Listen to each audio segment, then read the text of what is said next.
அண்மைச் செய்தி திருப்பத்தூர் மாவட்டம் வாணியம்பாடியில் தொழிலதிபரை வீட்டில் கட்டி போட்டு கொள்ளையடிக்க முயற்சி நடைபெற்றுள்ளது. நீலிகொள்ளையில் உள்ள தொழிலதிபர் இம்தியாஸ் என்பவர் வீட்டிற்குள் புகுந்த ஓர் கும்பல் இந்த கொள்ளை முயற்சியில் ஈடுபட்டிருக்கிறது. இம்தியாஸ், அவரது மனைவி, வீட்டு ஊழியர் ஆகியோரை கட்டி போட்டு கொள்ளை சம்பவத்தில் ஈடுபட்டிருக்கிறார்கள். கூடுதல் விவரங்களை வழங்குவதற்காக செய்தியாளர் இமானுவேல் இணைந்திருக்கிறார். இமானுவேல், என்ன நடந்தது? திலகவதி, வாணியம்பாடி நீலிகொள்ளை பகுதியில் உள்ள நியூ ஸ்ட்ரீட் என சொல்லக்கூடிய இடத்தில் சக்திவேல், இம்தியாஸ், தபுசம் என்ற இம்தியாஸ் என்ற தொழிலதிபர் உள்ளார். அவர் வீட்டில் பணிபுரிய சக்திவேல் மற்றும் அவரது மனைவி தபுசம் ஆகியோர் உள்ள இருந்துள்ளனர். அப்போது திடீரென வீட்டிற்குள் உள்ள பட்டப்பகலில் உள்ளே நுழைந்த மர்ம நபர்கள் அனைவரையும் பேக்கிங் டேப் என்று சொல்லக்கூடிய அந்த டேப்பால் கட்டி போட்டுவிட்டு பீரோவில் உடைத்து கொள்ளை முயற்சியில் ஈடுபட்டுள்ளனர். அப்போது தபுசும் அந்த வீட்டிலிருந்து வெளியேறி கூச்சலிட்டதால் அருகில் இருந்த குடியிருப்பு வாசிகள் அனைவரும் உள்ளே சென்று அவர்களை பிடிக்க முயற்சி செய்தனர். அவர்கள் அங்கிருந்து தப்பி ஓடி உள்ளனர். இந்த காட்சி சிசிடிவி காட்சிகள் வெளியாகியுள்ளது. பட்டப்பகலில் இந்த சம்பவம் நடந்துள்ளது.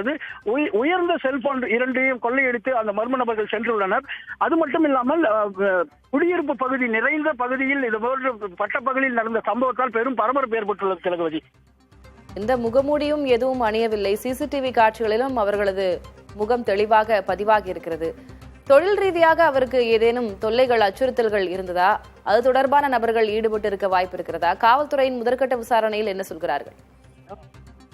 தோல் தொழிற்சாலை தொழிலதிபராக அவர் இருந்து வருகிறார்.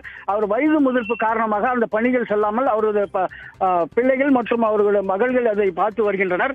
அது மட்டும் இல்லாமல் முதற்கட்டமாக தற்போது காவல்துறை வந்து அங்கு இருக்கக்கூடிய சிசிடிவி காட்சிகள் மற்றும் அந்த ஊழியர் சக்திவேல், பணிபுரியும் வீட்டில் ஊழியர் சக்திவேல் மற்றும் அவர்களிடம் முதற்கட்ட விசாரணையில் சிசிடிவி காட்சிகளை கைப்பற்றி விசாரணை மேற்கொண்டு வருகின்றனர். வீட்டிலிருந்து செல்போன் தவிர வேறு ஏதேனும் கொள்ளை போயிருக்கிறதா? வேறு ஏதேனும் பொருட்கள் அல்லது அந்த 3 பேருக்கு ஏதேனும் காயங்கள் ஏற்பட்டிருக்கின்றன? அவர்களுடைய நிலை இப்போது எவ்வாறு இருக்கிறது?